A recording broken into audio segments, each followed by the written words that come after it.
सरकार लाई है विद्यार्थियों के लिए डिजिटल लाइब्रेरी। बच्चों के उज्जवल भविष्य के लिए बिहार सरकार है सदा अग्रसर और तैयार। कक्षा 1 से कक्षा 12 तक की सभी पाठ्य पुस्तक पूरक सामग्री एवं वीडियो अब शिक्षा विभाग बिहार सरकार द्वारा विकसित पोर्टल पर है उपलब्ध। अध्ययन सामग्री देखने के लिए BEPCLots.bihar.gov.in पर विजिट करें अथवा एंड्रॉइड मोबाइल पर गूगल प्ले स्टोर से E-Lots ऐप डाउनलोड करें। शिक्षकों, अभिभावकों एवं बच्चों से अनुरोध है कि इस ई-लाइब्रेरी का अधिक से अधिक लाभ उठाएं और अपनी पढ़ाई जारी रखें। हेलो बच्चों, कैसे हैं आप? जैसा कि आपको पता है, अभी हमारे स्कूल बंद हैं और हम लोग अपनी पढ़ाई मेरा दूरदर्शन मेरा विद्यालय के माध्यम से कर रहे हैं। इस कार्यक्रम में हम लोगों के लिए रोजाना शाम 4 बजे से 5 बजे क्लास 3 से 5 की पढ़ाई होती है, जहां हम मज़ेदार ढंग से अपनी पढ़ाई करते हैं और नई नई बातें सीखते हैं। साथ ही ज़रूरी बातों को अपनी कॉपी में नोट भी करते हैं। और यह सब होता है अपने मम्मी, पापा और घर के अन्य बड़ों के साथ बैठकर। तो तैयार है ना आज भी अपनी कॉपी और कलम के साथ? अब चलिए देखते हैं आज हम लोग क्या क्या सीखने वाले हैं। आज हिंदी की कक्षा में फिर खुलेगा कहानियों का खजाना और हम लोग देखेंगे एक कहानी जिसका नाम है नीचे उतर जा रॉकी। फिर बोलो क्या खेल में हम लोग समझेंगे एक वचन और बहुवचन को। उसके बाद ठीक ठाक खेल में हम लोग जानेंगे नए नए शब्दों को। फिर चलेंगे अपने दोस्त गणित के पास और हल करेंगे कुछ शाब्दिक सवालों को। फिर हल करेंगे भाग के आसान सवालों को और समझेंगे गुणनखंड को। उसके बाद करेंगे पढ़ाई अंग्रेजी की और सुनेंगे एक कहानी जिसका नाम है कलर्स। और सबसे अंत में चलेंगे पटना का संजय गांधी जैविक उद्यान और देखेंगे जू शो। तो चलिए शुरू करते हैं आज की क्लास, थोड़ी सी मस्ती थोड़ी पढ़ाई के साथ।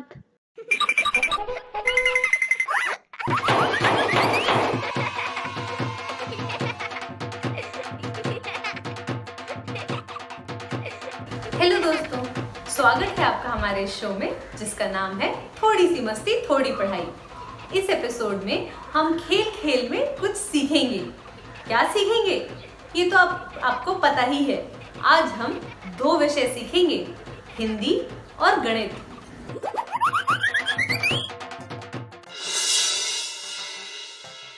हिंदी में हम एक कहानी से शुरुआत करेंगे और कहानी के बाद हम कुछ खेल खेलेंगे।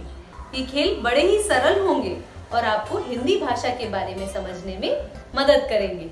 तो चलिए शुरुआत करते हैं कहानी से।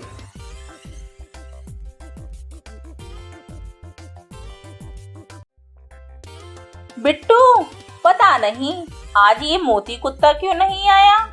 कब से इसके लिए दूध और बिस्कुट रखे हैं। हाँ, पता ही नहीं कहाँ चला गया, आया ही नहीं अब तक। तुम दोनों यहाँ मोती का इंतजार कर रही हो और वो वहाँ चढ़ा बैठा है। कहाँ? वो बाहर फूस के घर पर चढ़ा बैठा है। पर वो वहाँ चढ़ा कैसे? काकी, वो चढ़ा कैसे ये तो बाद में भी सोच सकते हैं, पहले उसे कैसे उतारा जाए ये सोचते हैं। बिल्कुल। मुझे लगता है वो किसी चूहे के पीछे भागा होगा। अरे भाग्यवान, किसी के भी पीछे भागा हो वो छोड़ो, कैसे नीचे उतारा जाए यह सोचो। बिल्कुल सही कहा काका।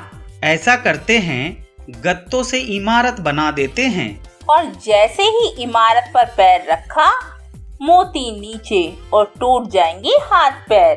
काका, ये आइडिया नहीं, कोई दूसरा आइडिया सोचना होगा। फिर ऐसा करते हैं, साड़ी का एक झूला बना देते हैं, उसी से फिसल कर आ जाएगा।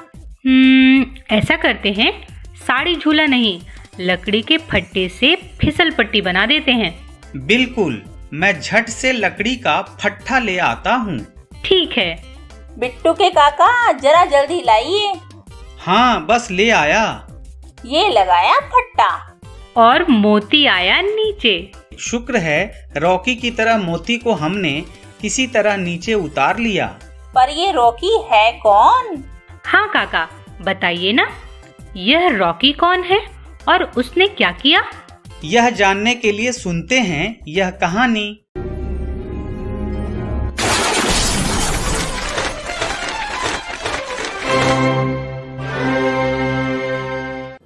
अब आप मीना से सुनिए कहानी नीचे उतर जा रॉकी। लेखन एनी बेसेंट, चित्रांकन संध्या प्रभात, अनुवाद मधुबाला जोशी, प्रकाशन प्रथम बुक्स, साभार स्टोरी वीवर। अरे इस बकरे को बाहर किसने छोड़ा? नारियल बेचने वाला रमो चिल्लाया। रॉकी फिर कुछ नई शरारत कर रहा होगा। रॉकी नीचे उतर वहां से, रोज चीखी। बेवकूफ इंसान, रॉकी मिमियाया। यह लोग मुझे चर्च की छत से नीचे कूदने को क्यों कह रहे हैं? मैं कोई महाबली बकरा तो हूँ नहीं। वह वहां चढ़ा कैसे? अप्पा ने पूछा। वह उस मुर्गी को खाने की कोशिश कर रहा होगा, रोज ने बताया। मुर्गी नहीं, मुर्गा, अम्मा ने रोज की भूल सुधारी। अरे मगर वह तो असली मुर्गा भी नहीं है, अप्पा बोले। पहले हम रॉकी को नीचे उतार ले प्लीज, रोज गिड़गिड़ाई। मुझे एक बात सूझी है, केले के पत्ते बेचने वाली जया बोली। लेकिन रॉकी को तो बस केले के पत्ते खाने थे। मुझे इससे बेहतर उपाय सूझा है, दुकानदार मणि ने कहा।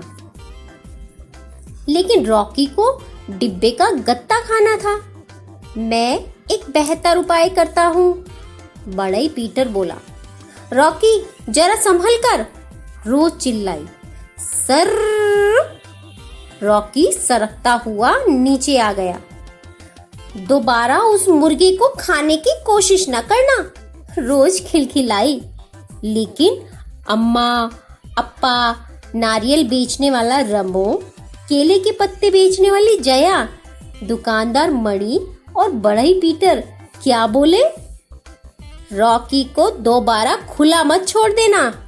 कहानी तो बहुत ही बढ़िया थी और मोती की कहानी से मिलती जुलती भी। हाँ, सही कहा आपने।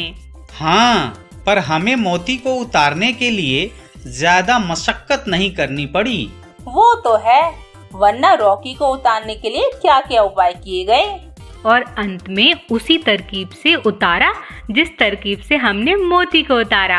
बिल्कुल सही कहा बिट्टू। बिट्टू ने तो सही कहा। अब आप भी मेरे सवाल का बिल्कुल सही जवाब दीजिए। वाह भाग्यवान, मैं तुमसे सवाल जवाब करता उससे पहले तुमने मुझसे ही सवाल कर दिया। बातों का जाल मत बुनिए और बताइए कि बकरे को देखकर कौन चिल्लाया था? बकरे को देखकर नारियल बेचने वाला रमो चिल्लाया था। बहुत खूब।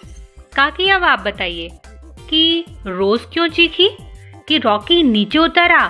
रोज इसलिए चीखी क्योंकि रॉकी चर्च की छत के ऊपर चढ़ गया था और उसे डर था कि कहीं रॉकी गिर ना जाए। बिल्कुल सही जवाब। बिट्टू, अब तुम बताओ, जब अप्पा ने पूछा कि वो वहाँ चढ़ा कैसे, तो रोज ने क्या कहा था? रोज ने कहा वह उस मुर्गी को खाने की कोशिश कर रहा होगा। शाबाश बिट्टू। बच्चों, मुझे तो सही जवाब देने पर शाबाशी भी मिल गई। आपको भी शाबाशी मिले उसके लिए आप ये कहानी अपने घर के सदस्यों को सुनाइए और इन प्रश्नों पर चर्चा कीजिए। तो पहला प्रश्न है, कहानी में कौन कौन था? दूसरा प्रश्न है, अम्मा ने रोज की क्या भूल सुधारी थी? तीसरा प्रश्न है, मुझे एक बात सूझी है, किसने कहा था और क्यों? चौथा प्रश्न है, रॉकी चर्च की छत पर क्यों चढ़ा था? पांचवा प्रश्न है, रॉकी को नीचे उतारने के लिए आप कौन कौन से उपाय अपनाते? कहानी पर चर्चा के बाद मैं तो चला कमर सीधी करने। महाशय, कमर सीधी करने का समय नहीं है, पिटारा खोलने का समय है। हाँ काका, जल्दी से कोई खेल खिलवाइए, मेरे दोस्त भी इंतजार कर रहे होंगे। अच्छा ऐसा, तो खोलता हूँ पिटारा। खेल का नाम भी बता दीजिए। बताता हूँ, पहले पिटारा खोलने तो दीजिए। ठीक है, तो झट से पिटारा खोलिए और खेल निकालिए। तो यह खोला मैंने पिटारा और निकाला खेल, बोलो क्या, एक से अनेक। अरे वाह, इसे खेलने में तो बहुत मजा आएगा। चलो बच्चों, खेल शुरू करते हैं। खेल का नाम है बोलो क्या, अनेक से एक। इस खेल में हम अनेक शब्दों से एक शब्द के बारे में जानेंगे। तो शुरू करते हैं। जिस पर अभियोग लगाया गया हो, जिस पर अभियोग लगाया गया हो उसे हम क्या कहते हैं? साप्ताहिक, अभियुक्त, दयावान, अविश्वसनीय। क्या होगा? मुझे लग रहा है अभियुक्त होगा। चलिए देखते हैं। अरे वाह, ये तो सही हो गया। इसका मतलब है जिस पर अभियोग लगाया गया हो उसे अभियुक्त कहते हैं। चलो आगे बढ़ते हैं। जो किसी का पक्ष न ले, जो किसी का पक्ष न ले उसे क्या कहते हैं? अभियुक्त नहीं, ये तो नहीं होगा। अनुचर, पुलिस, तटस्थ। शायद पुलिस होगा। चलो देखते हैं। ओ, ये तो गलत हो गया। तो क्या होगा? तटस्थ। चलो इसे करके देखते हैं। बिल्कुल सही। जो किसी का पक्ष ना ले उसे तटस्थ कहते हैं। जिसे जानते ना हो तो उसे क्या कहते हैं? जिसे जानते ना हो उसे अपरिचित कहते हैं। बिल्कुल सही। साल में एक बार होने वाला, साल में एक बार होने वाला वार्षिक। हाँ, वार्षिक होगा। बिल्कुल सही। जिसमें धैर्य ना हो, जिसमें धैर्य ना हो तो उसे क्या कहते हैं? अत्याचारी, अधीर, दर्दनाक। शायद अधीर होगा। देखते हैं। अरे वाह, ये तो सही हो गया। इसका मतलब है जिसमें धैर्य ना हो उसे अधीर कहते हैं। अब आगे बढ़ते हैं। जिसका मूल्य ना आंका जा सके, तो उसे क्या कहेंगे?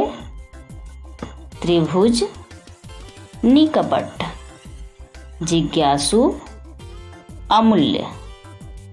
जिसका मूल्य ना आंका जा सके, इसका मतलब वो अमूल्य होगा। बिल्कुल सही। अब आगे बढ़ते हैं। जो दूसरों पर अत्याचार करे उसे तो अत्याचारी कहेंगे। बिल्कुल सही। अब आगे बढ़ते हैं। हर 15वें दिन में आने वाला, वो क्या होगा? अवसरवादी, पाक्षिक, दर्शनीय, हार्दिक। क्या होगा? आपको क्या लग रहा है क्या होगा? हर 15वें दिन में आने वाला, दर्शनीय। चलो देखते हैं। मुझे तो ये लग रहा है। ओ, ये तो गलत हो गया। अच्छा, कोई बात नहीं। तो पाक्षिक होगा शायद। चलो देखते हैं इसे करके।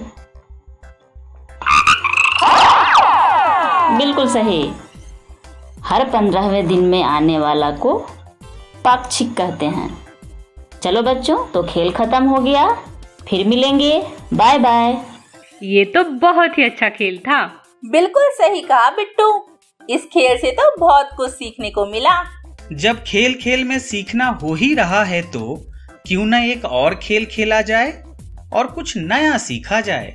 क्या बात है, एक और खेल, मजा आने वाला है। बताइए बिट्टू के काका, हम कौन सा खेल खेलने वाले हैं? हम खेलने वाले हैं खेल ठीक ठाक।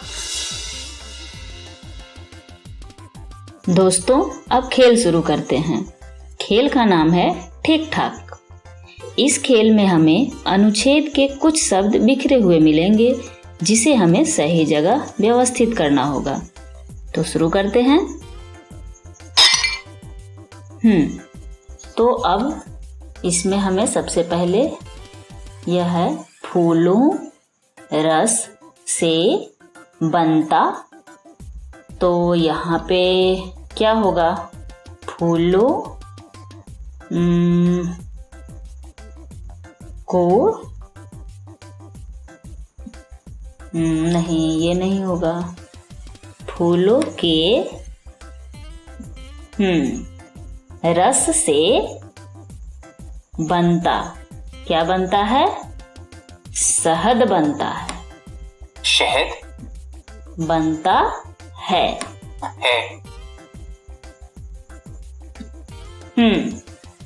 ये हुआ फूलों के रस से शहद बनता है।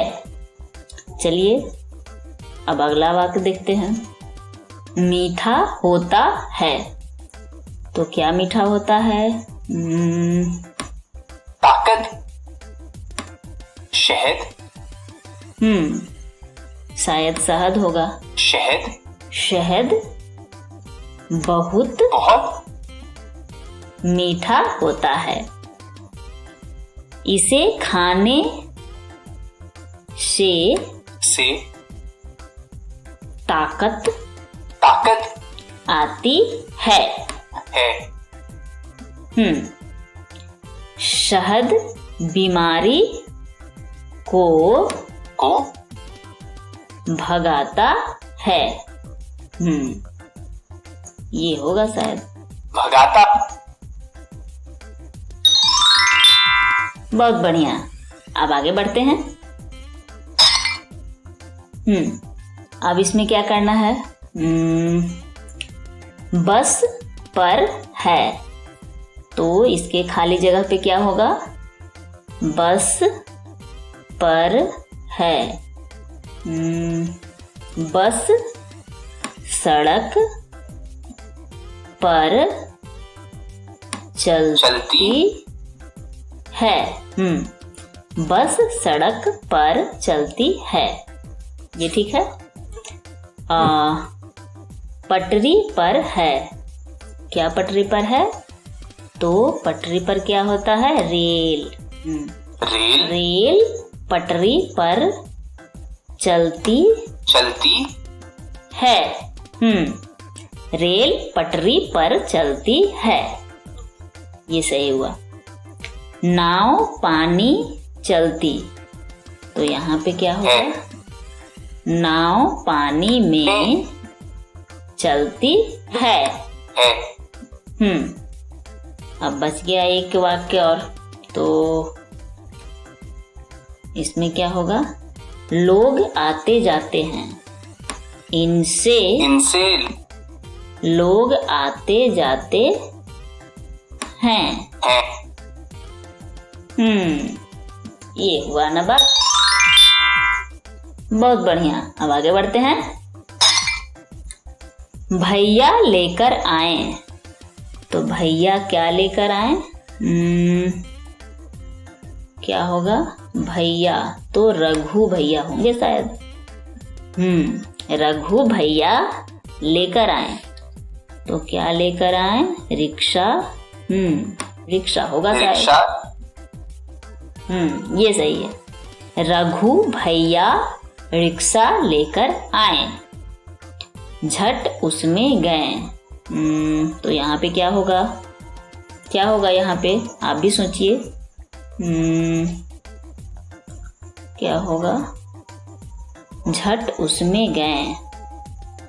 हम झट से उसमें बैठ गए। बैठ गए, ये सही हुआ। हम झट से उसमें बैठ गए। अब है भर शहर सैर। तो दिन भर शहर की सैर की। अब सही है ये। रघु भैया रिक्शा लेकर आए। हम झट से उसमें बैठ गए। दिन भर शहर की सैर की। शाम में यहाँ क्या होगा? घर लौट आए। बिल्कुल सही। तो बच्चों, खेल को यहीं खत्म करते हैं। Bye bye. अरे वाह बिटिया, तुमने तो लगभग सभी वाक्य ठीक कर दिए थे। वाक्य तो ठीक होने ही थे। खेल के बाद घंटों खेल का अभ्यास जो करती है। ये तो बिल्कुल ठीक कहा काकी। और मेरे साथ आप भी अभ्यास करती हैं, ये क्यों नहीं बताया आपने? शाबाश बिट्टू और बिट्टू की काकी। बच्चों, आप भी इस तरह के खेलों का अपने दोस्तों और घर के सदस्यों के साथ खूब अभ्यास कीजिए।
कैसी लगी कहानी आपको? आशा करती हूँ पसंद आई होगी। और मुझे लगता है आपको खेल भी बड़े पसंद आए होंगे। चलिए, हिंदी और मौज की बातें तो हो गई, अब करते हैं गणित की कुछ बातें। गणित के कुछ खेलों से गणित के बारे में थोड़ा जानने की कोशिश करते हैं और उससे दोस्ती करने की कोशिश करते हैं। चलिए मेरे साथ देखिए गणित के कुछ खेल।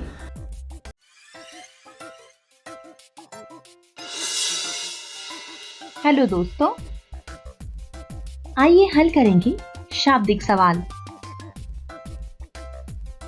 सवाल नंबर 1 है, 7 पेन की कीमत 56 रुपए है, तो बताओ कि 18 पेन की कीमत कितने रुपए होगी। तो सवाल में हमें क्या जानकारी दी गई है वह हमें सबसे पहले पता होना चाहिए। तो हमें दिया है कि 7 पेन की कीमत 56 रुपए है और पूछा क्या गया है, तो पूछा है 18 पेन की कीमत कितने रुपए होगी। अच्छा बताओ कि पहले हमें क्या करना होगा,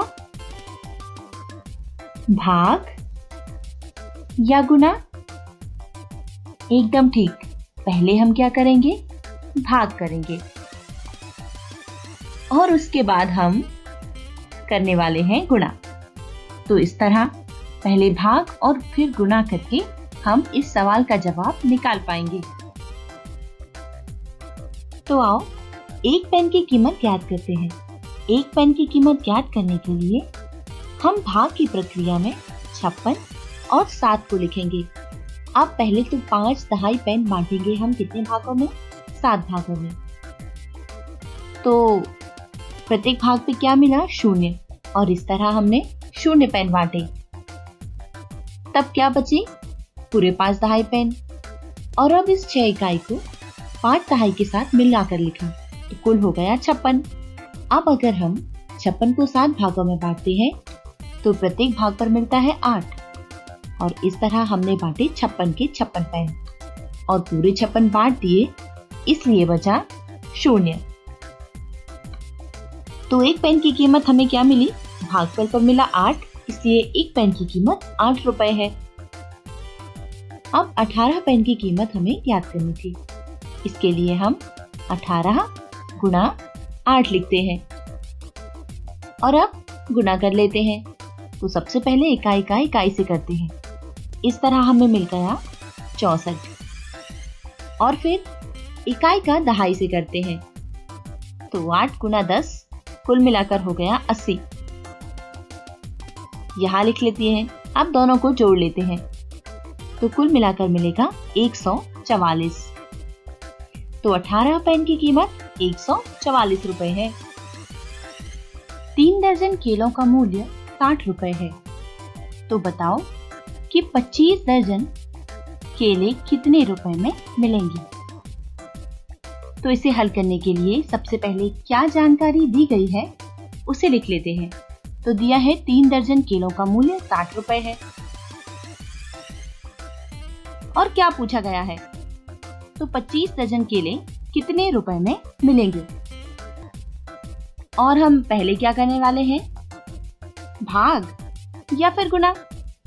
हाँ, पहले तो हम भाग करेंगे और 1 दर्जन केले का मूल्य निकालेंगे और उसके बाद हम करेंगे फिर हम गुना करेंगे और 25 दर्जन केलों का मूल्य ज्ञात कर लेंगे। तो चलो शुरुआत करते हैं भाग से। तो 1 दर्जन केले की कीमत निकालने के लिए 60 को भाग की प्रक्रिया में लिख देंगे और 3 को। अब 3 का पहाड़ा इस तरह पढ़ना है कि 6 से ज्यादा ना हो, यानी 6 दहाई को 3 भागों में बांटना है। तो किस तरह बांटेंगे? प्रत्येक भाग पर 2 आएगा और इस तरह हम पूरी 6 दहाई बांट लेंगे और पूरी 6 दहाई बांट ली, इसलिए बचा 0। और अब हम इस इकाई वाले 0 को नीचे लिखते हैं। अब हमें क्या करना है? 0 इकाई बांटना है 3 भागों में, तो प्रत्येक भाग पर 0 ही होगा और इस तरह हमने बांटा 0। तो जब 0 बांट दिया तो क्या बचा? कुछ भी नहीं, 0 ही बचा। और इस तरह 1 दर्जन केले की कीमत निकल के आई 20 रुपए। तो चलो आओ अब 25 दर्जन केले की कीमत निकालते हैं। तो इस तरह इकाई दहाई सैकड़ा लिख लेते हैं और अब 25 में 5 इकाई है और 2 दहाई है, उसे लिख लिया। अब आपको याद होगा हमने अभी अभी भाग के द्वारा 1 दर्जन केले की कीमत निकाली, वह हमें कितनी मिली थी? 20, यानी 0 इकाई और 2 दहाई। अब हम करने वाले हैं गुना। तो सबसे पहले 0 का गुना 5 में किया और मिला 0। हमने क्या किया? इकाई का इकाई से गुना किया, इस तरह हमें प्राप्त हुआ 0। और फिर 0 का गुना जब 2 में किया तो हमें मिला 0। और यह कैसे? इकाई का दहाई से गुना करने पर क्या प्राप्त हुआ? 0। उसे भी हमने लिख दिया। अब ये तो हुई बात इकाई का गुना करने की। अब हम करने वाले हैं दहाई का गुना। उससे पहले इस तरह का एक क्रॉस लगा लेते हैं। अब 2 गुना 5 बराबर 10। यह कहाँ से मिला? यह मिला इस बार दहाई का इकाई से गुना करने पर। और इसमें इकाई कितनी है? 0 और 1 को हमने हासिल में रखा है दोस्तों, उसे याद रखिएगा। और फिर 2 का गुना 2 में करने पर मिला 4, यानी दहाई का दहाई से गुना किया और 4 में वो हासिल जोड़ा तो हो गए 5। अब बस अब इसे जोड़ दो तो मिल जाता है 500। और इस तरह 25 दर्जन केले की कीमत हुई 500 रुपए, यानी 25 दर्जन केले के लिए 500 रुपए मिलेंगे, है ना दोस्तों? तो दोस्तों इस तरह के सवाल आपको भी हल करना है और सीखते रहना है। फिर मिलते हैं, गुड बाय।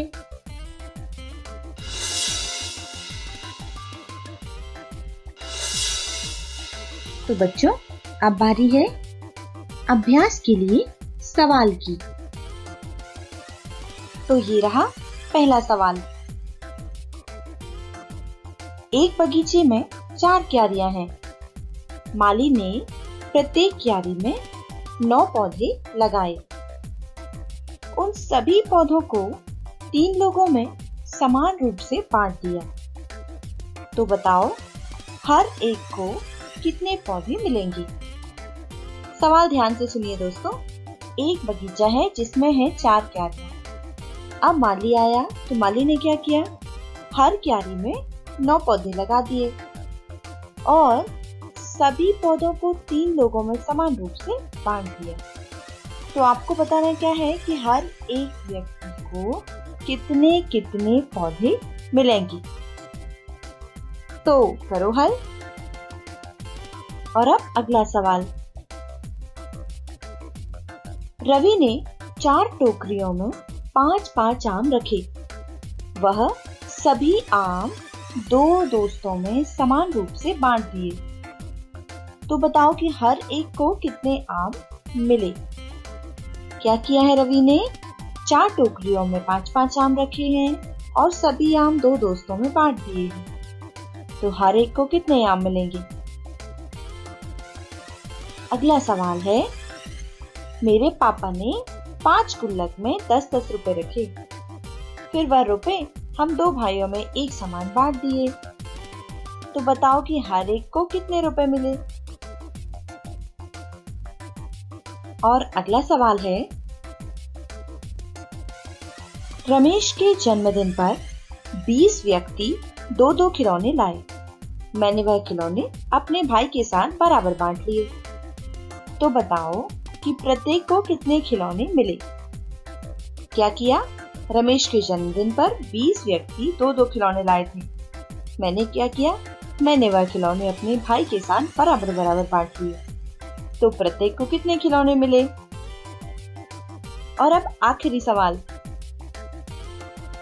एक विद्यालय के खेल के मैदान में 4 लाइन में 10-10 लड़कियां खड़ी थीं।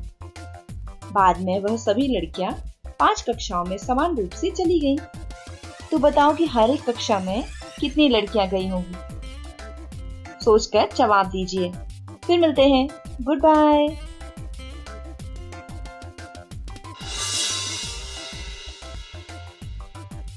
तो आइए दोस्तों, हम करेंगे भाग के आसान सवाल और वह भी खेल में। बस आपको जरूरत है पहाड़ों की। तो 40 भागे 5 ये पहला सवाल है। यानी हमें पहाड़ा किसका पढ़ना है? 5 का। ऐसे कि 40 आ जाए। चलो 40 तक करते हैं। 5 1 5, 5 2 10, 5 3 15, 5 4 20, 5 5 25, 5 6 30, 5 7 35, 5 8 40। कितने बार में आया? हाँ 8 बार में। तो 8 कहाँ है? ये रहा। एकदम सही। देखो हमें 1 अंक मिल गया है। अब चलो 28 का भाग 4 में करके देखते हैं। 4 का पहाड़ा करो कि 28 से ज्यादा ना हो। कितने बार में आया 28?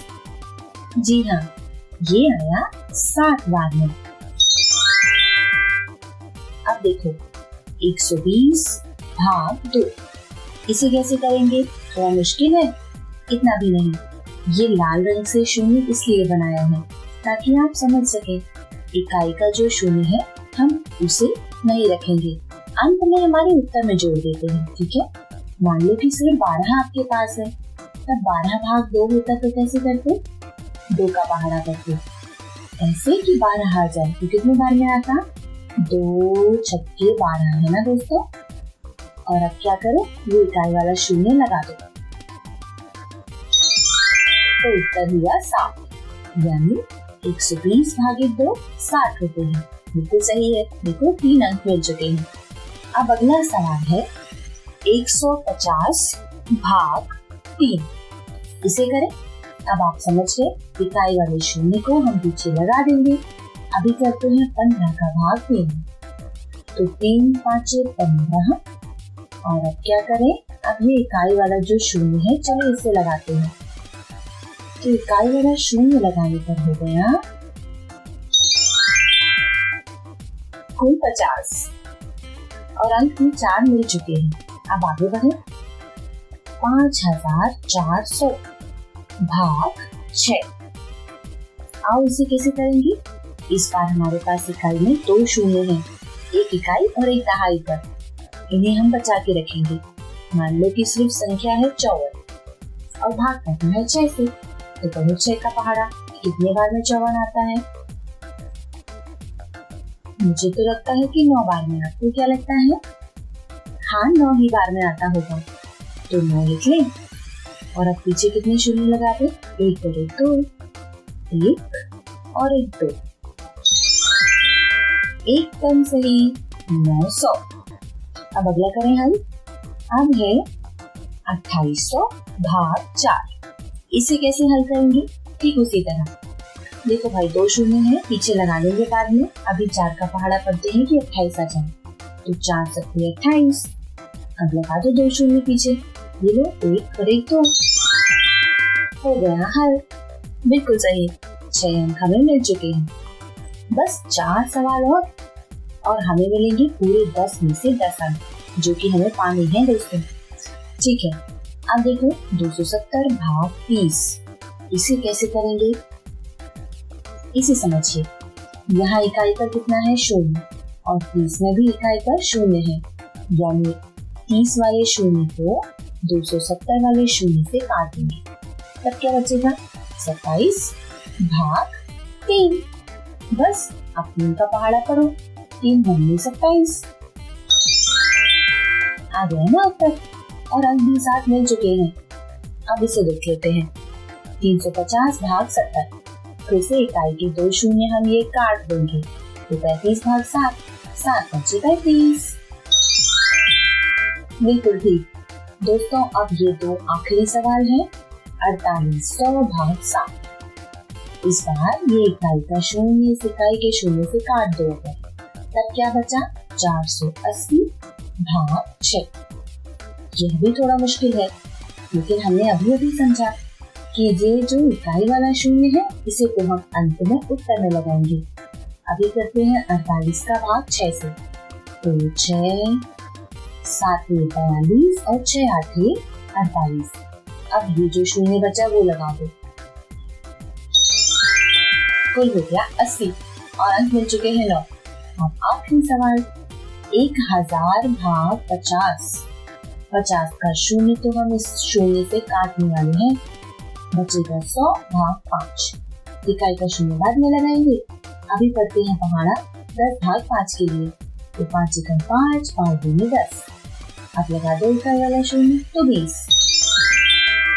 और इस तरह हो गया हमारा खेल समाप्त और आपने किए सारे सवाल हल। बहुत अच्छे। फिर मिलेंगे बच्चों, अपना ख्याल रखिए। Bye bye.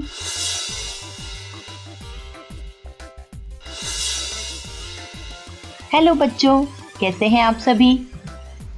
तो बच्चों, आ गया है वक्त गुणनखंड ज्ञात करने का। तो आओ एक उदाहरण से समझेंगे। सबसे पहले तो 6 किसका गुणज है? 2 गुणा 3, यानी 6 2 और 3 का गुणज है। और 6 के गुणनखंड क्या निकले यहाँ से? क्योंकि 2 और 3 का गुणज 6 है, इसलिए 6 के गुणनखंड हुए 2 और 3। इसी तरह 42 किसका गुणज है? तो 42 होगा 2 गुना 3 दूतिया 6, 6 7 42, यानी 42 2 3 और 7 का गुणज है, और इसलिए 42 के गुणनखंड हुए 2 3 और 7। तो हमने क्या जाना कि जब 2 या 2 से ज्यादा संख्याओं का गुणा करने पर गुणज प्राप्त होता है, तो प्रत्येक संख्या उस गुणज की गुणनखंड होती है। अब किसी भी संख्या के सभी गुणनखंड अगर ज्ञात करना हो तो कैसे करें? 30, तो 30 के गुणज है 1 गुना 30। इसी तरह 30 का गुणज 2 गुना 15 भी है, और 3 गुना 10 भी, 5 गुना 6 और 6 गुना 5 भी, 10 गुना 3 भी, और 15 गुना 2 भी। और 30 गुना 1। तो इस तरह 30 के गुणनखंड क्या होंगे? 1 2 3 5 6 10 15 और 30। था ना बेहद आसान निकालना। अब एक बार और गुणनखंड निकालने का अभ्यास करेंगे। इस बार हम 32 को लेंगे। तो सबसे पहले 32 किसका गुणज है यह देख लेते हैं। तो 32 गुणज है सबसे पहले तो 1 का। 1 32 बार 32 होता है। इसी तरह 2 16 बार 32 होता है। और 4 8 बार 32 और 8 4 बार 32। 16 यह 2 बार में 32 होता है। और कोई है दोस्तों? सोचिए, क्या कोई और संख्या है? हाँ बिल्कुल है, एक और संख्या है और वह है 32 स्वयं।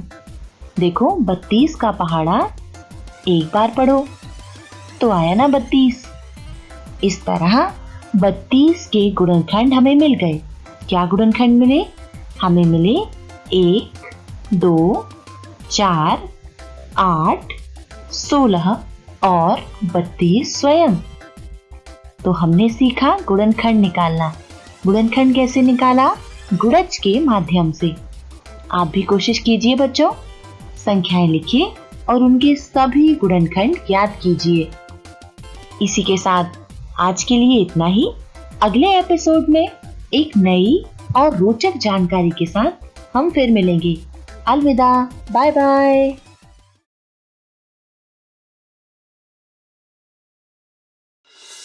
दोस्तों, आज की इंग्लिश स्टोरी का नाम है colours.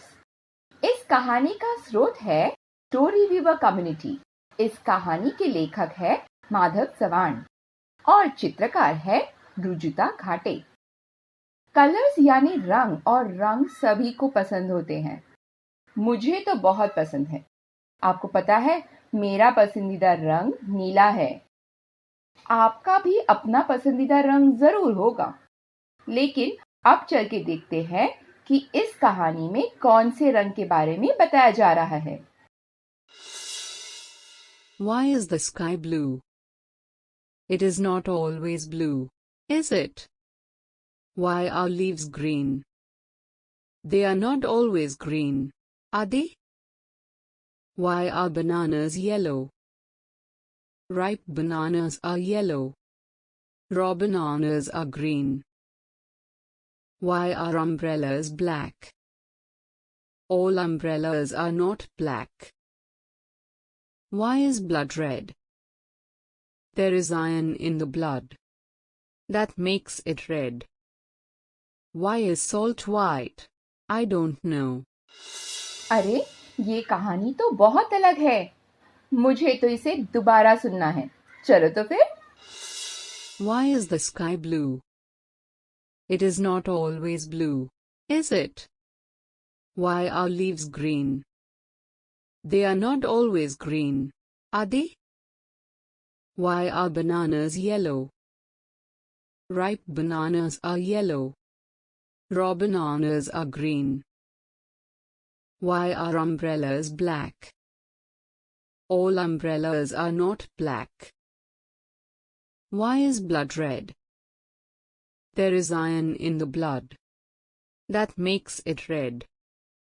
Why is salt white? I don't know. दोस्तों, यह कहानी तो हमारी सोची हुई कहानी से एकदम परे थी।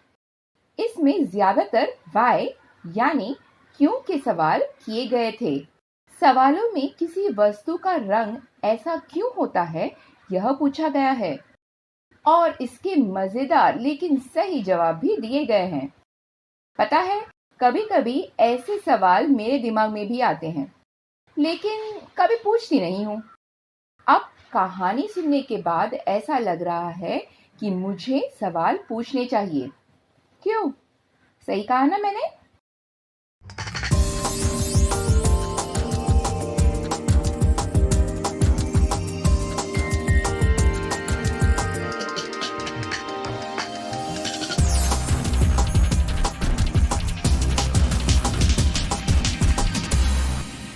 संजय गांधी जू आउटरीच प्रोग्राम में आज हम आपको पानी में निवास करने वाली एक ऐसी प्रजाति के बारे में बताने जा रहे हैं जिसका अस्तित्व संभवतः हम इंसानों की उत्पत्ति के पहले से ही पानी में हो चुका था। इसे हम मछली कह के पुकारते हैं।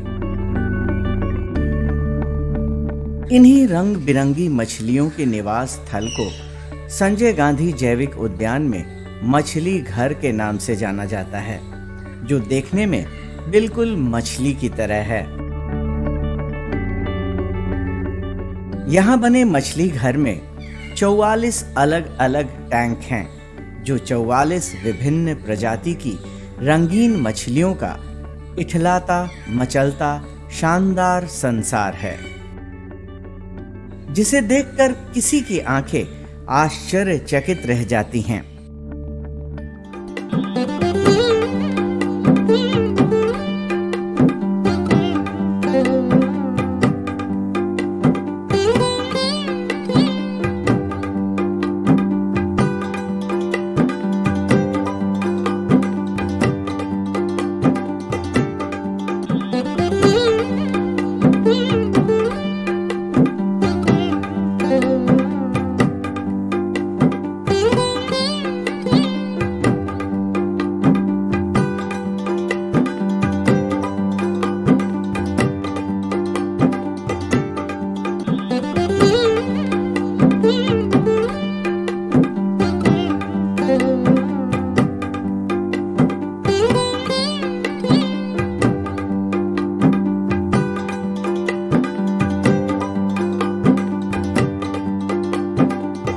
आज लगभग जितने भी जू हैं इंडिया में, सब में छोटा या बड़ा एक्वेरियम है और पटना जू में भी इसी तरह का एक एक्वेरियम है जो काफ़ी रमणीक जगह पर है।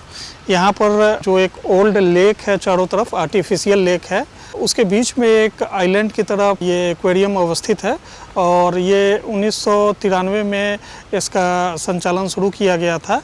और इसका जो बिल्डिंग है इसकी भी आकृति एक मछली की तरह बनाई गई है। अभी तत्काल में पटना जू में एक्वेरियम में मैरीन फिशेस नहीं हैं, लेकिन हम कोशिश कर रहे हैं कि इसको अपग्रेड करके मैरीन फिशेस को भी रखा जाए। बहुत से तरह की फिशेस हैं जिनके बारे में अलग अलग बता पाना थोड़ा मुश्किल है, लेकिन कुछ का नाम मैं बताना चाहूँगा। जैसे यहाँ पे जितने भी फिशेस हैं जो जनरली मार्केट में भी मिलते हैं, हम लोगों ने उसे रखा है और अच्छा से उसको कैसे एज ए हॉबी भी एक्वेरियम कीपिंग को परस्यू किया जा सकता है, उसको यहाँ जो भी दर्शक आते हैं वो सीख सकते हैं। जो मेन स्पीसीज यहाँ पे हैं, येलो पैरट है, कार्प्स हैं, इसके अलावा ग्रीन टेक्सास हैं, ग्रीन टेट्रा हैं, फिन जेब्रा है, सिल्वर शार्क है और टर्टल की भी वैरायटी है, पिराना है। तो इस तरह से हम देखते हैं कि बहुत सारे स्पीसीज यहाँ पे रखे गए हैं रंग बिरंगे। जो भी दर्शक यहाँ आते हैं उसके बारे में, उसके नोमेनक्लेचर उसको देख करके को एक बायोडाइवर्सिटी संरक्षण के बारे में भी जानकारी मिलती है कि हमारी दुनिया इतनी रंग बिरंगी है, इतने तरह के फिशेस जिन्हें ऐसे एक जगह देख पाना मुश्किल होता है, हमारे एक्वेरियम के थ्रू देख सकते हैं। कई सभ्यताओं के साहित्य, इतिहास और उनकी संस्कृति में मछलियों का विशेष स्थान है।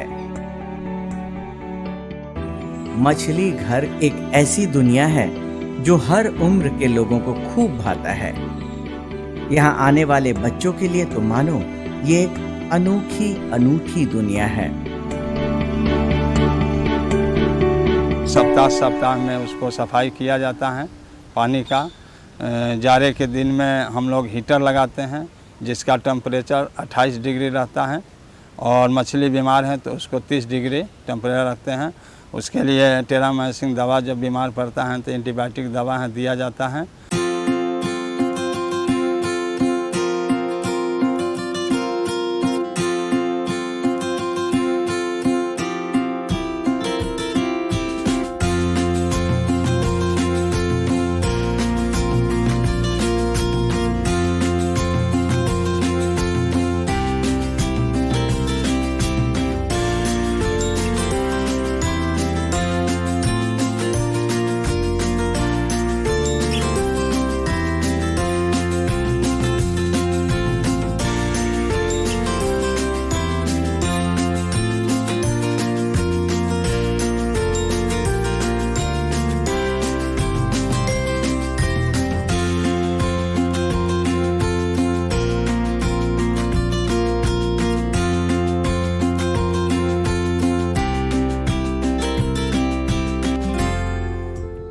झील के पास अवस्थित मछली घर के चारों तरफ पेड़ लगाए गए हैं जो इसे खूबसूरती प्रदान करते हैं। आज के कड़ी में बस इतना ही। अगले एपिसोड में मिलेंगे फिर एक नए जानवर के एनक्लोजर के पास। तब तक के लिए नमस्कार।